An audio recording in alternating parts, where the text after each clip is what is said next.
Just একদিন এই ভাইটির বাইকে করে বেরিয়েছিলাম, আর গোটা রাস্তা গল্প করতে করতে জানতে পারলাম ওর বাড়িও বারুইপুরে। আর আজ দেখো ও শুধু আমার জন্য ওর বাগানের পেয়ারা নিয়ে এসেছে। এই জীবনের পথ চলতে চলতে কত লোকের সঙ্গেই না আলাপ হয়। কিছু লোক থেকে যায়, আবার কিছু লোক হারিয়ে যায়। লাইফে একটা সময় হয়তো শুধু একজনের ভালোবাসা চেয়েছিলাম, কিন্তু ঈশ্বর যে আমার জন্য এত লোকের ভালোবাসা তুলে রেখেছিল সেটা জানা ছিল না। ধন্যবাদ জানাই ঈশ্বরকে, আর অবশ্যই তোমাদেরকেও ধন্যবাদ। পরের দিনটি ছিল রবিবার, আর আজ যাব আমতলা, আমার এক কলিগের মেয়ের জন্মদিন। কিন্তু রবিবার হলে কি হবে, বরং ছুটির দিনগুলো অন্য দিনের তুলনায় কাজ একটু বেশিই থাকে। সে যারা তোমরা আমার মতো একা থাকো বা ফ্যামিলির সাথেই থাকো। হ্যাঁ, তবে আজ আমার একটা কাজ কমলো, আমাকে আজ লাঞ্চ বানাতে হবে না। মাঝে মধ্যে জানো খুব ইচ্ছে হয় একটা দিন পুরো রেস্ট করে কাটাবো, শুয়ে থাকবো, টিভি দেখবো, ভালো খাবো।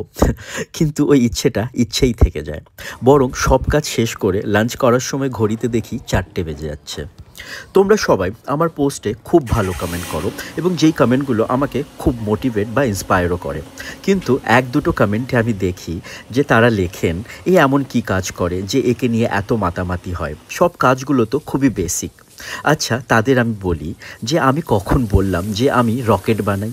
তবে যাদের কাছে ওই কাজগুলো খুব বেসিক মনে হয় না, তারা কোনো হাউস হেল্প ছাড়া ঘরে বাইরে সামলে জাস্ট কয়েকটা দিন করে দেখো, তখন বুঝতে পারবে বেসিক কাজ করাটাও কতটা কঠিন কাজ।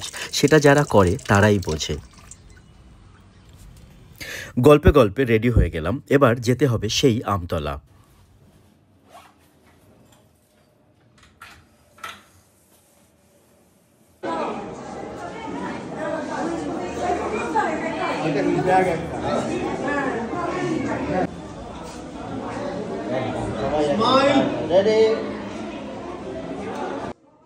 জানি না তোমাদের কলিগের সাথে কিরম সম্পর্ক, তবে আমার কলিগরা তো আমাকে ভীষণ ভালোবাসে। একটা সত্যি কথা বলবো, আমি না এই সাউথ 24 পরগনার কোনো ইনভিটেশন মিস করি না।